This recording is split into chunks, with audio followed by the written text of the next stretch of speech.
Welcome to the Maximum Mom podcast. I am so excited today to welcome Laura Chipman. She is an attorney and a mom of, well, I'm not going to tell you what she's a mom of. I'm going to let her tell you that. But she's a mom and she lives in North Carolina, and we have such a fun thing in common, which is kind of rare, but I cannot wait for you all to meet her. Laura, thank you so much for joining me today.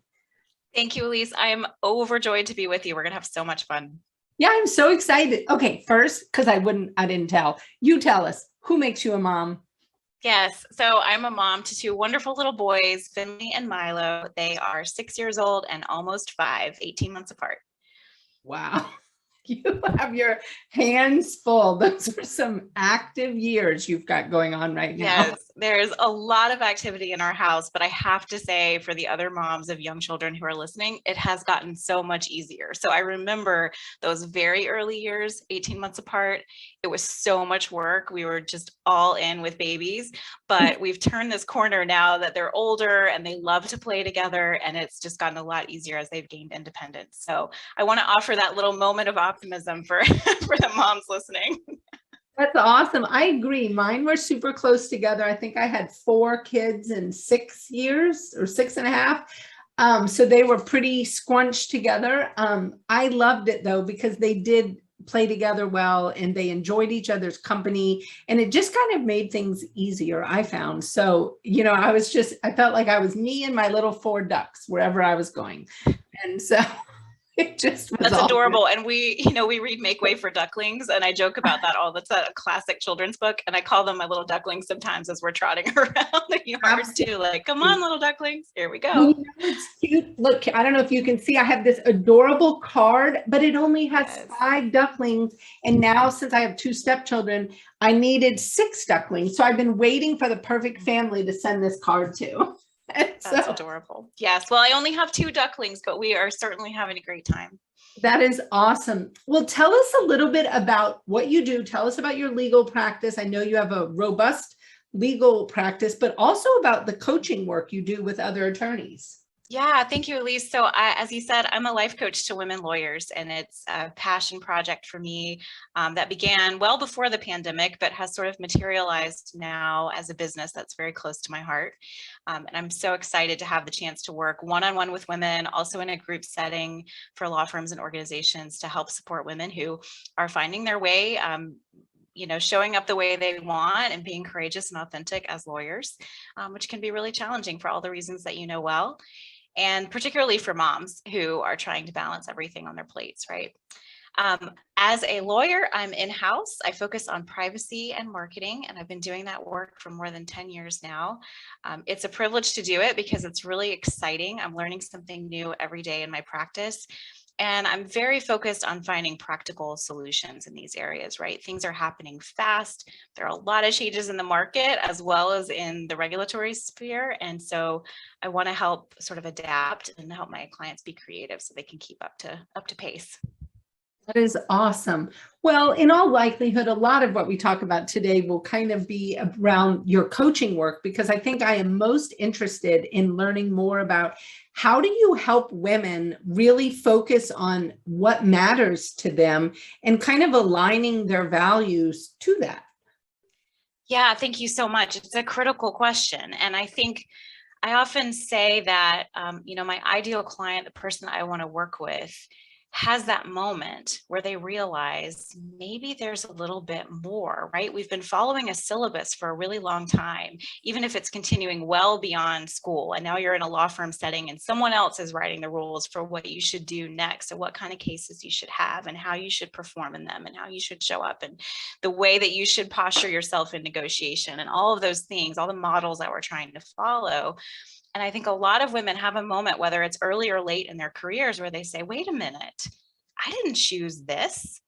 Yep. And even if you're happy with where you've arrived, even if you like what you're doing, it's important that you choose it, right? And that you choose the way that you're doing it. And so going through this exercise through coaching of filtering out some of that noise and the pressures from the syllabus and making the choice for yourself about this is what I want to do, this is why, this is what I care about, and this is how I'm going to do it, can just be incredibly liberating and empowering for women. And I know it's something that I've gone through in my own career, and I'm really excited to add a little bit of structure and definitely a lot of encouragement to that assessment for other women who are going through it.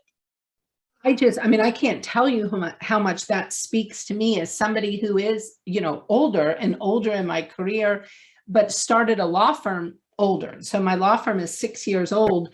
And as I had been studying, about what to do and how to do it and met with business coaches and things, there was all these models that were set out that was kind of like, this is how it has to happen.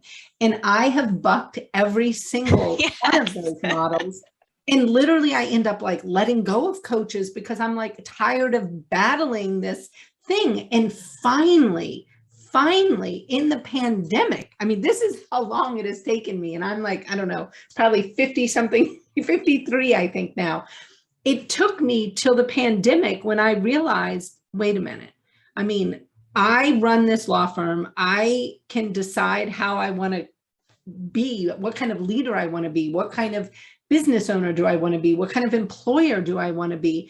And I literally spent a week, I mean, in the weeds, really trying to figure out, how are we going to be okay in this pandemic? Like, what was it all going to look like and what meant something to me? And one of the things, it probably sounds silly, but I mean, I had a receptionist who was a single mom with 2 children. And I mean, there we are, first weeks of the pandemic. And I'm thinking to myself, like, okay, what is going to happen, with our business, and how am I going to be okay, and keep my team in place?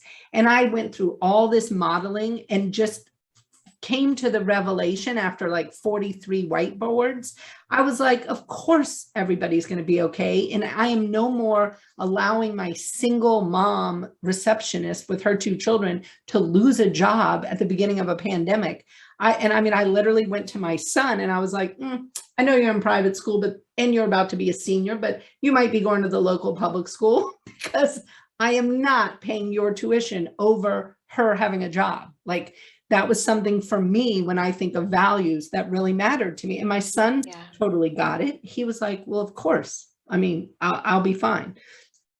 And we didn't end up having to do that. But I mean, that was one way that I was like, decided I am going to do this different. No, it might not be the best business decision of all times, but it didn't matter. I mean, I got to lead in a way that my values got to lead first. What an incredible revelation. And I definitely want to come back to this idea of values, Elise, because that's a beautiful example. But I love what you said about, wait a minute, this is my law firm. Right. This is mine. I own this law firm. And the message that I want women lawyers who are listening to hear is, I own this law practice, right? This is mine. I own this career. And for every woman who's listening, right? I own this life. Yep. This is my life. I get to choose. And Absolutely. That can feel like a huge shift when we've spent so many years doing things because we thought we were supposed to, or because they benefited other people, or we've been ignoring that gut voice, that intuition for so long about what we knew was right. And finally saying, nope, this is mine. I'm going to do it the way I know is right. And I'm ready. Wow. I love that because you're a younger person, you've come to this early in your life. Like, I just say kudos to you all over the place. It's amazing to me. And for you to be able to bring that to other women attorneys is so powerful, so that they can lead the lives that they want, whatever that looks like. I mean, it's the most empowering thing in the world to make your own choices. Thank you so much, Elise. It has been the game changer for me, certainly, and made me so much happier in my life and career. And I want to spread that message so that everybody can have that regardless of age, right? It requires constant recalibration. I mean, certainly it's not like a one-time thing where you say, F them all, I'm in charge now, and then that's it. It does require constantly checking in and working on it and adjusting and allowing yourself to evolve too, because the blueprint that we had from years ago, whether it was when we graduated law school or later, it has to change, right? It doesn't stay true forever. There's no longer just that one plan that's going to make you happy for your whole life. You're going to grow and evolve, and that plan will too. I love that you mentioned values though, when you were talking about making decisions for your business, because those I find are a little more constant. They can change, the expression of them can change, right? But the things that we're naturally drawn to and that we want more of in our lives, that's how I define values. People define them differently, but for me, it's something that we want more of, that we want to move toward. Mhm. Those things tend to be relatively constant, and they can be a really nice compass for navigating through all these changes and getting back in touch with, oh, wait a minute, I'm the kind of person who really cares about this. And so I think I'm getting off track here, right? When Right. things are out of sync with your values, it feels really bad. It can even make us physically sick. Yep. And being able to notice that gap and get yourself sort of back on track, reoriented towards your values, is a really powerful step in the right direction. Oh, I think value work, I know for me, it is just the most important thing I can do. And when we are hiring in our firm, I mean, I say to people like, I will not hire somebody if they do not align 100% with our core values. I mean, like if they're aligned 98%, it's a hard no. And I mean, I am so big into values and what that means as far as the people you surround yourself with and just the organization you're creating. I think values are critical because, like you say, things happen. I mean, things happen all the time, like all the time. I mean, I had probably the worst week in business that I've had ever last week. It was brutal. But literally being able to show up steeped in my values, surrounded by people in my firm that share those values, allows a clarity of resolution of problems in a way that is, I mean, it's just game changing. There's none of that. Well, what if we do this or I mean, it's like the solutions are often much more clear, or at least they come, they're in a pack of much more clear solutions than if we did not share those values.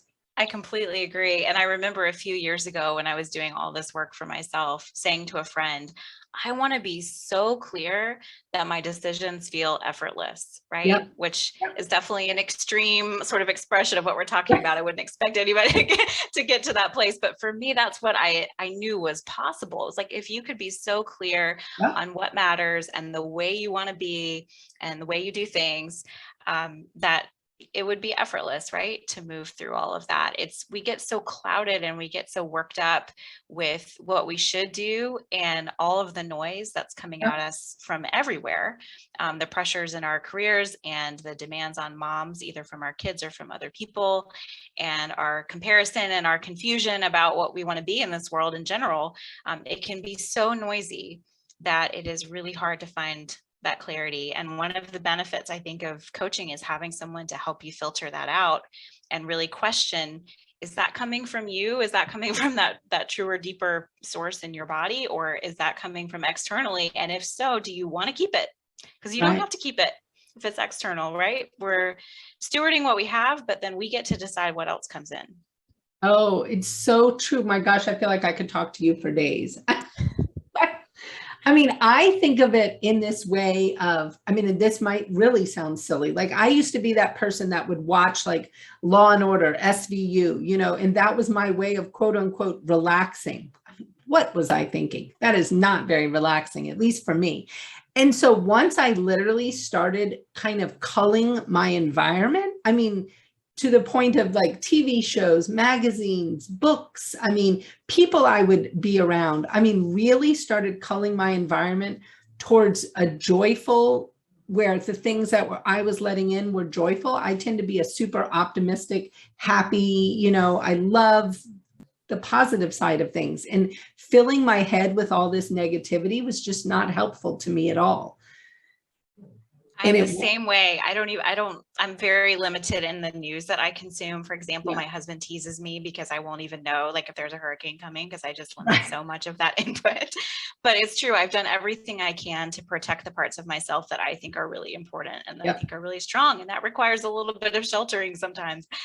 So I'm with you in finding what makes you feel better, stronger, good, restored, it takes some time to uncover those things where they've been covered up for a while. I was actually just teaching a webinar this past week. I'm happy to share the replay too if we want to distribute it, but I was teaching all about how to do less.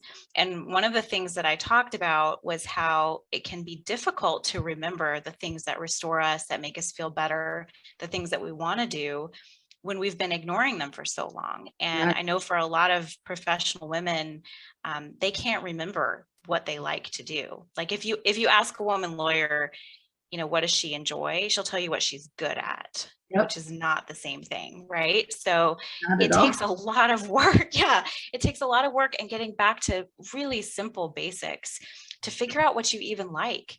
And just noticing in the course of your day, like, hey, this is my favorite flavor of LaCroix. Like, I know that for sure, right? Or this is my favorite tea, and I know that for sure. Or this is my favorite lip gloss, and now it's the only one I'm going to buy. Like, super simple stuff just to get back in touch with yourself and what you even like. And then you can expand to sort of, well, what are the activities that make me feel good? So it's not watching Law and Order, although I went through that phase too, Elise, so no judgment here. But it's not watching Law and Order, and it's not watching the news. What is it that makes me feel better and more connected and stronger? And it's going to be different for every person. I mean, I'm not a runner. It's not like running or CrossFit or anything like that for me. I have to find what is specifically for me that makes me feel good, notice how that feels in my body, and just start to keep a list. Like you can keep a list on your phone or somewhere like that just to keep track of it and rebuild that picture of like, who am I at my best and what sustains me? Totally. Well, it's funny, actually, two things. I mean, one, on my calendar every week, I mean, I actually write out a handwritten calendar. I'm that person that loves to see it visually, and I love to actually do the actual writing. So if there's any conflicts on my calendar, I can really look at them and figure out what do I need to do to fix them, and what feels best. But there's an entire section on the bottom of my calendar called joy. And so I literally calendar in joy every single day into my calendar. That's amazing. I love that. And I mean, it's really helpful. It is. Yeah. And what does joy look like for you? What does that mean? Exactly. And for me, it's things like, I mean, I have some weird things. Like I look for orca whales out my window. We live on the water and we have orcas, which is pretty exciting. I take a lot of eagle pictures. I go on walks. I spend time playing with my puppies. Things that I just really enjoy and just make me smile.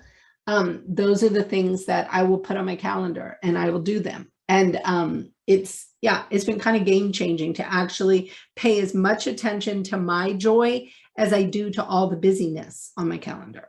Oh my gosh, that is epic. I could not have said it better myself. And also the weirder, the better, right? Because that means it's like uniquely tuned to you. I think looking for orca whales is my favorite example ever. So thank you for that. It's definitely weird. But the other thing I was going to tell you, and you made such a good point, and you might not even realize, as an empty nester. So here I am, we just launched kiddo number 6 this summer.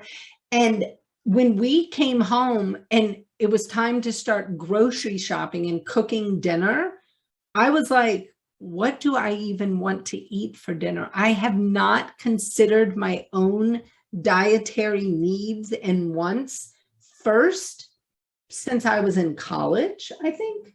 I mean, it's always been like, well, what do the kids want? Like, what special thing can I make for this kid this week? Or this kid is having this big thing, so I'm going to make his special thing. You know what I mean? Whatever it is, or just getting in a rut of, there's 20 meals that all the kids will eat. So those are winners. You know what I mean? Yeah. And so really having to think about, what am I going to feed myself? That is pretty obnoxiously simple, but it was really interesting to go through that now. And I've been eating things and I've just said to my husband, I'm like, we're not eating this anymore. Like, I'm done. I'm like, if you want to eat it, obviously you can eat it, but I'm not eating this meal anymore. Like, so our diets have radically That is so funny, but it's true. You called it obnoxiously simple, but I think that's exactly where it starts. That's why I mentioned the LaCroix and the tea and the lip gloss, because it starts with these little things.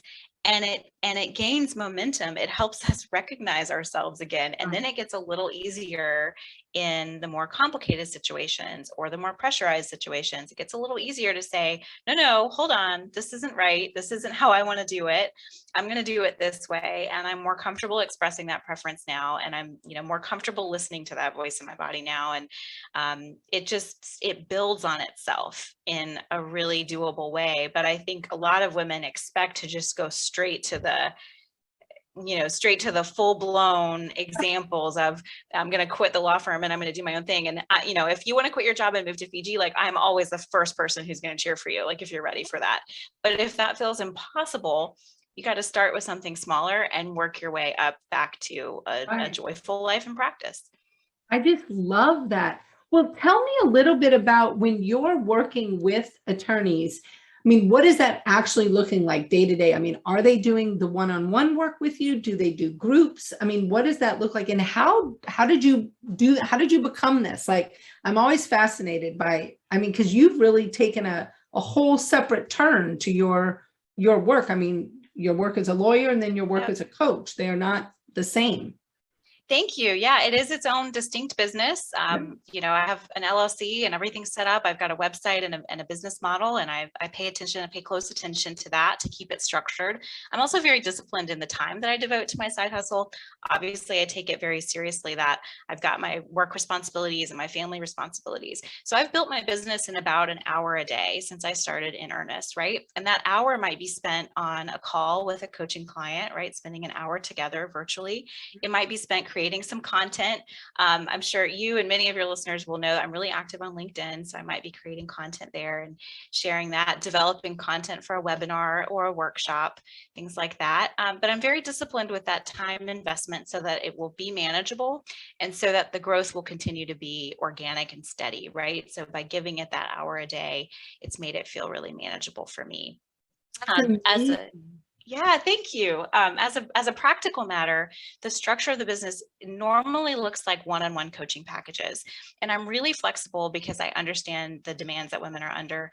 A lot of coaches will have a set time they want to meet with their clients, right? So the same time every week, for example, for 3 or 6 months. I actually offer packages of sessions that my clients use at their convenience, right? When they're ready, when they're in the zone, when they're ready to talk about something, or they've sufficiently digested and worked through the exercises that we did in our last session together, they've got 6 months to use all of their sessions at their convenience, right? They can schedule them when they're ready. And I think that's been really helpful to offer some flexibility just for my specific target audience and the clients that I serve. That's been helpful for them so that they have a little bit more control over how the conversations go. I do. Yeah, thanks. It's helpful, I think, to give everybody a little bit of flexibility. Absolutely. I wish all employers thought like you. Yeah, exactly. You work when it works for you, right? Yeah. So yeah, trying to sort of model that, make my business reflect how I like to do things too. There is certainly a place, I think, for the regularly scheduled meetings, particularly for consistency and accountability. Depending on what you're working on in coaching, I think that makes a lot of sense. But for the type of work that I'm doing with women, I like to give this space and this flexibility as much as possible so that they can learn to trust themselves through the process and not be looking to me for all the answers, if that makes sense. Yeah, it makes a ton of sense. Well, I just think that is awesome. And I mean, I'm a huge, huge fan of coaches. Like, I think we all could use, a lot of coaches, over the cycle of our lives. I mean, I have used several different coaches and have found something just so invaluable from each of them. Like, I have learned so many different things, and I'm just a huge fan of coaching. And so I am so encouraged by what you do. And I think women attorneys can benefit so much from the work you do about helping them become clear. I mean, when we think about, or at least when I do, you think about kind of clarity of what you're doing. I mean, it's kind of like clarity of a vision for your whole life. I mean, not just your professional life, but I mean, your whole life. I mean, how do you bring that kind of topic up to women? Yeah, well, you raised a great point. That's why I don't call myself a career coach, right? Because it's so much bigger than that. It is Yeah, about your life. And so there's no way, even though that's kind of a woo-woo thing to say these days, to say that I'm a life coach, but I take that really seriously because it is about building that vision for your entire life. So right. where we always start is with what has brought the client to coaching, right? There's usually some initial problem, initial sticky point, initial frustration that has brought them to this moment of thinking like, I need some extra help. And it might be that they're interested in a job change, or it might be that they've encountered some frustrations in their professional life, or it might be that they're just struggling with how to balance their work responsibilities and home responsibilities, particularly in the pandemic. That has been a big one for women, for myself included, right? Where I'm doing this work right alongside them. So we're in it together. But I think having that initial access point, that's where we start. And almost immediately, right, it unpacks a lot of those bigger questions about what might be out of sync. But I don't just ask questions about it. I do offer strategies and ask tactical questions and try to give some recommendations of things to try to get them some quick wins, because it can be really difficult to see much farther than that when you've got these roadblocks right in front of you, right? My coach calls it having an octopus on your face, like you can't see anything, right? So you gotta peel that octopus off your face before you can see anything. So we try to get some quicker wins in the sense of, if you're facing a really big frustration, how can we minimize that for you? How can we get some things off your plate? How can we get you better rested and restored so that then you'll have the energy and the mental space to tackle some of these bigger questions, like, what are my values? What do I want this life to look like? What are my biggest strengths that I'm bringing to the table as a lawyer or a business owner or a visionary? And then put those into action with some specific goals. I love that. I mean, just the visual of having an octopus. I know, it's so good. I mean, it's so good. And it's interesting because I have a puppy whose favorite toy right now is this hot pink octopus. And literally often she has it right there and I can't ever see her. Like I'm always just looking at her hot pink octopus. Yes, I love that. Yeah, the hot pink is even better. I love that. Yeah, it's true. We can just be blinded by some of these challenges, and without a little help, it's really hard to see the way through.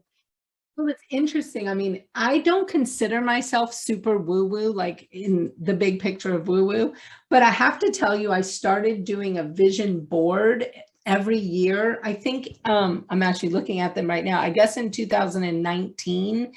And so my 2022 vision board currently is blank, like I haven't sat down to do it yet.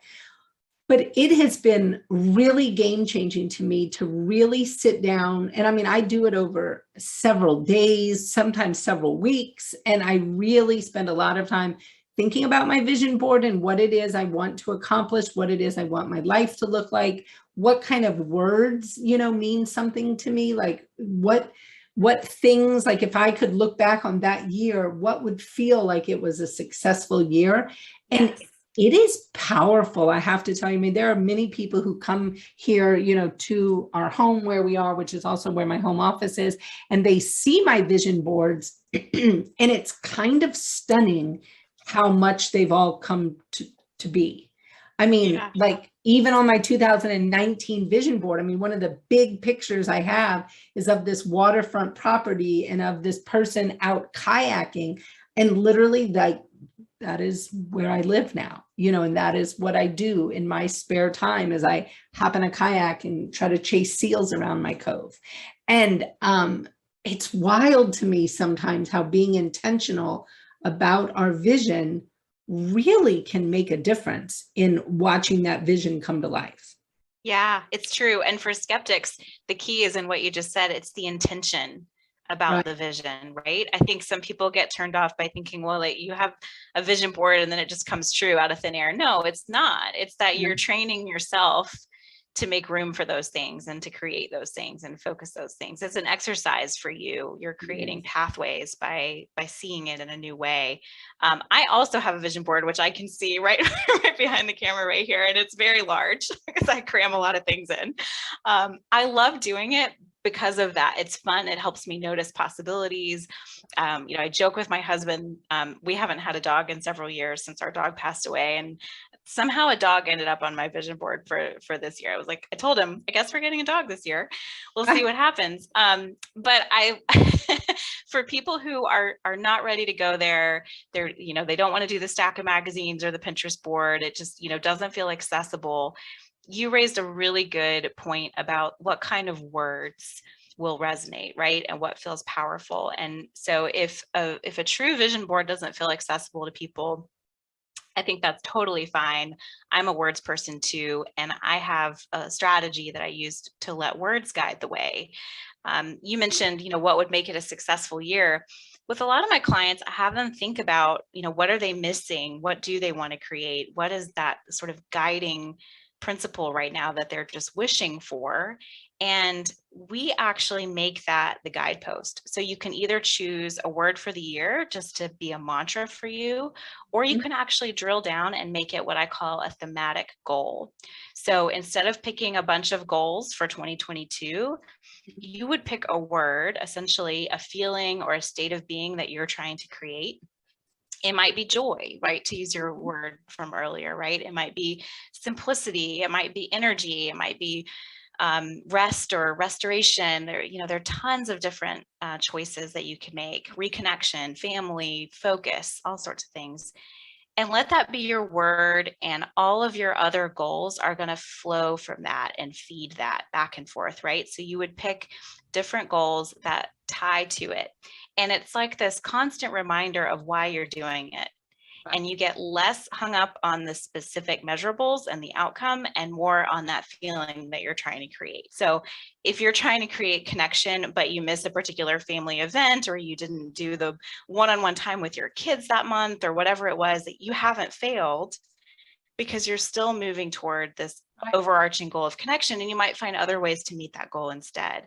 So that's one of the things that we do. We take that overarching word that the client might choose, and then for each area of their life, we figure out, well, okay, what's the expression of that word that's going to help us get there, right? What's the way that shows up in our lives that we're going to try to reinforce and practice over the next few months.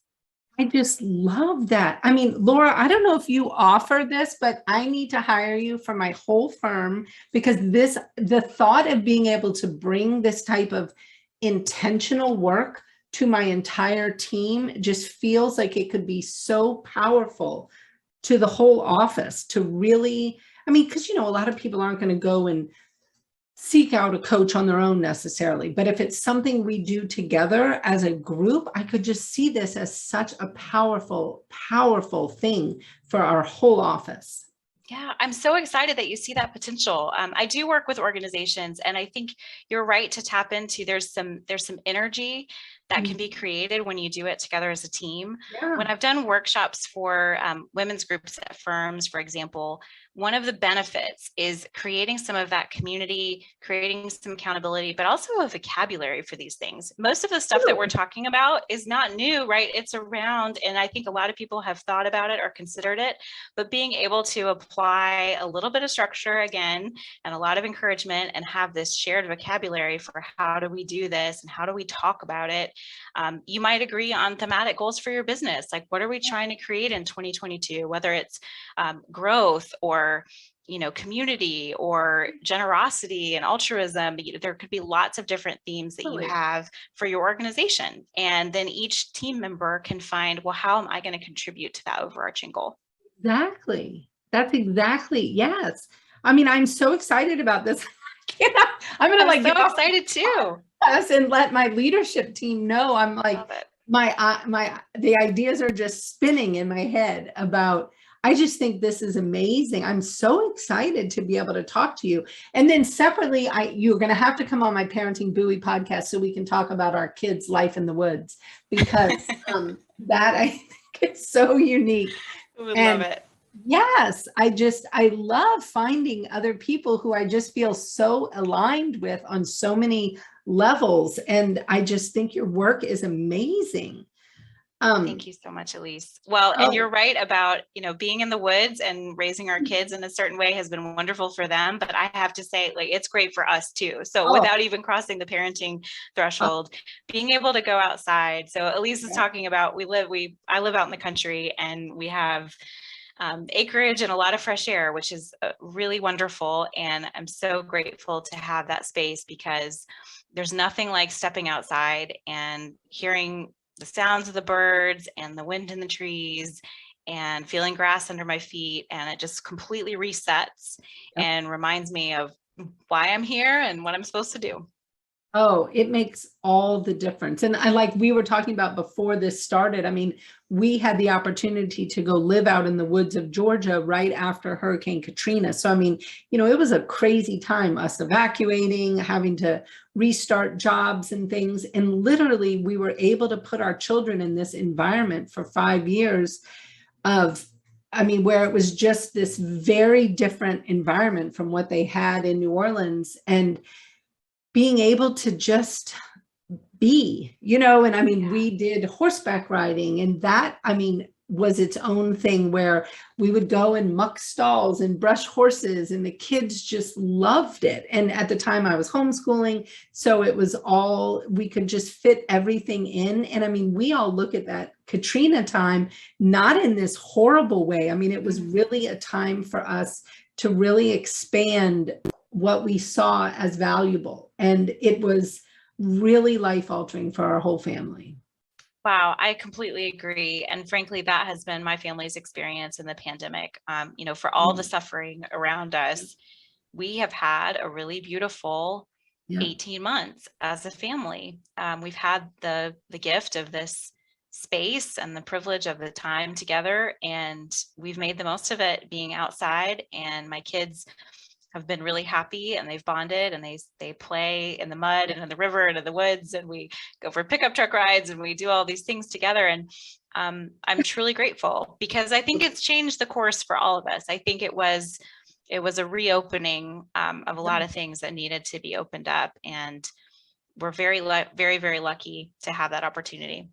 Oh, I feel the exact same way with the pandemic. I mean, we had moved to this little house in the woods. I won't bore you with the whole story, but I spent the entire pandemic outside. We had this covered patio with a fireplace surrounded by woods. And I mean, it was the most heavenly place to be. And I just, every day was like, I just felt so grateful and so privileged that I could just sit out by this little fireplace, do my work. I mean, and at the time it was just doing consult after consult after consult to make sure our business stayed strong. Yep. And that I could meet the needs of my team, because I had really, you know, let them know, like, I got their back and nothing was going to happen to their jobs, and we were going to thrive. And, you know, now 32 new employees later, like, it has been a wild, wild growth period. But having that ability to reset and really just enjoy the outdoors has been so helpful. Yeah, I'm so glad you've had that experience. We really did. We started this sort of lifestyle revolution for ourselves by accident a couple years ago before the pandemic. We moved here, and we had been in the suburbs doing things exactly the way that we thought we should, exactly the way we had been raised. And we had friends who lived out here. And I remember, I'll never forget the look in his eye. My husband came home and he said, the property next door, you know, to our friends out in the country is for sale. We should just go look at it. And, you know, the rest is history. I mean, we came to look at it. We were totally enchanted. We thought this would be an adventure for our family. We made a super lowball offer and wrote a letter and said, you know, this is our dream. Don't be insulted. This is just the way that we could do it. They accepted. We found 15 million problems with the house that we said would have been deal breakers, and we did it anyway. We just kept right on going because we were in love with it. And it has been, it's been a roller coaster of challenges, but also incredibly life-giving. I mean, it is like oxygen to the bloodstream to have these things that we're not good at. You know, my husband works in finance and I'm a lawyer. We're used to doing only things that we're good at all the time. And we bought a tractor, and we are, you know, growing this huge garden, and we're doing all these things that we've never done before, and we're failing left and right. But we're figuring it out. And I know, and it's fun, and we're learning to laugh at ourselves and to get up and try again, and all the things that you try to teach your kids, like, okay, well, now we're really, it's like, now we're really doing it, and they can really watch. But it's so much fun to have that sort of counterbalance to the seriousness Oh, and the yeah. perfectionism of being a lawyer. Being able to 100%. balance that side of myself has been really healthy. Oh, it has been, I mean, it is game changing, I think, to practice failure with a joyful heart. I mean, I love like that. we are the Yeah. same. I mean, we're literally in the same boat, you know, having bought this massive property on the water, 2 houses. We've been renovating, doing some ourselves, some dealing with contractors, which that has been a Yes. Oh, fascinating yeah. adventure in the pandemic out in the woods of Washington. You mean a whole business model built on doing something wrong and then coming back and fixing it? That's like the whole contractor experience. Oh my gosh, it has been wild, but it's been so amazing. And we were so lucky too to have my youngest son here for, you know, at least until he left for school. I mean, he has built new bathrooms, he has designed kayak racks, he has, you know, shored up seawall. I mean, he has done a bazillion things. And I think of all the learning for him as well. You know, it's just been awesome. And we just absolutely love it. And when I say like, I am becoming that person who is like, you know, on the Orca network every day. I'm looking for orcas. I'm sending out, you know, where I'm seeing them, what direction they're going, you know, what pod I think it is. Like I have literally become this like crazy orca person. But and now I'm like, well, wait a minute, I need to go to the legislature. We have some work to do here with our salmon industry. And so, I mean, but you know, whatever. It is I love that though. It's, you know, like I said earlier, the weirder the better. I mean, when you find those idiosyncratic things that speak to you, Yep. that's the good stuff. Like that's the good stuff. It is. It's just, you know, people talk about being a cat lady, and You're the orca lady. I am absolutely going to be the orca lady for sure. But I mean, when I can sit in my bed and spot orcas from my bed, I was like, no. That's incredible. I'm like, that is wild. And so, yeah.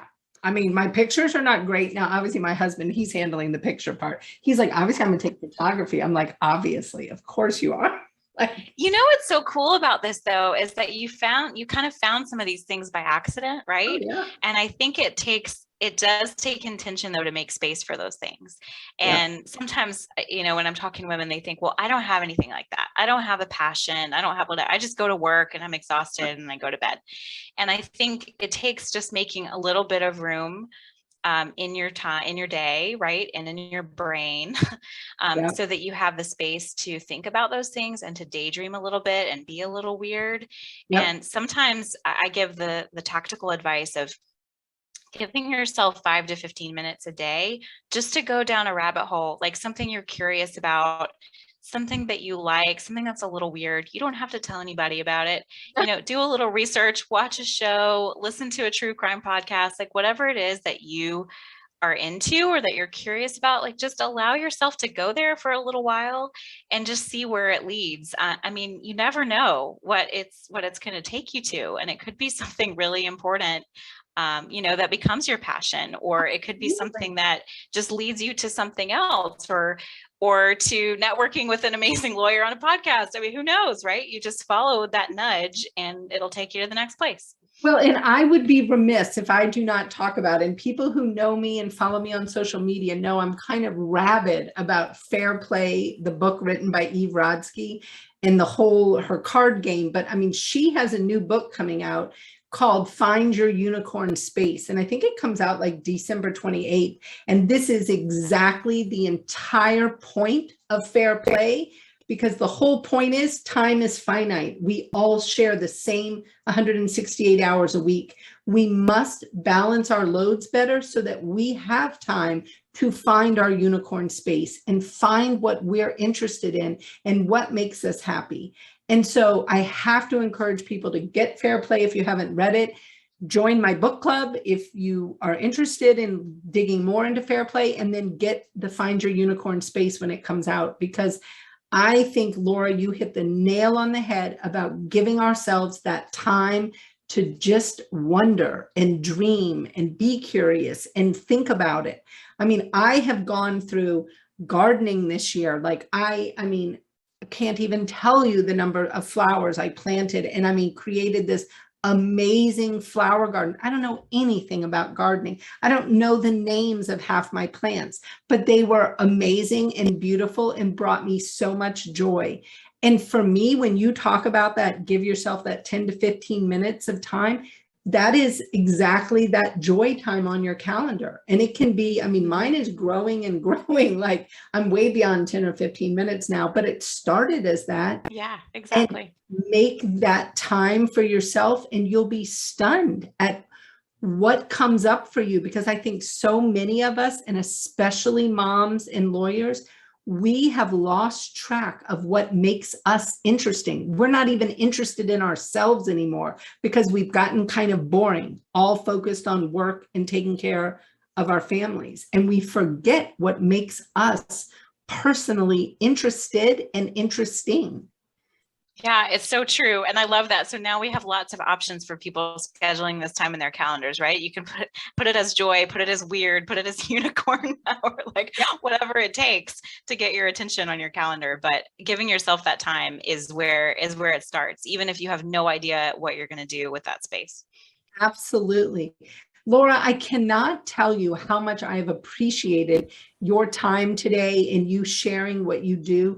And we will 100% make sure in the notes of the podcast or your website, all the information so that people can reach out to you. But let us know, like right now, if someone wants to reach out to you who's watching this right now, how can they reach you? Yeah, thank you so much, Elise. So I'm active on LinkedIn. That's a great place to connect. Laura Chipman on LinkedIn. And my website is essentiallychip.com. That's for my coaching business. So that's a good place to connect as well. But I've been so excited to be with you. This has been wonderful. You've given me tons of ideas of things that I'm curious about that I want to go follow up on too. I might even be checking out some orchids later today. But thank you for creating this space for us and sharing it with everyone as well. Absolutely. And if you've enjoyed this podcast and you follow along, please subscribe, leave a review, whatever all the algorithm gods need, they need all that to happen. And so I am thrilled that we had this talk. And Laura, I cannot wait to collaborate with you more. So when my office reaches out, know that I've completely inundated them today with my ideas on group coaching for us. Thank you so much, Elise. I'm really excited. And thanks everyone for listening today. Absolutely. Have a wonderful rest of your day.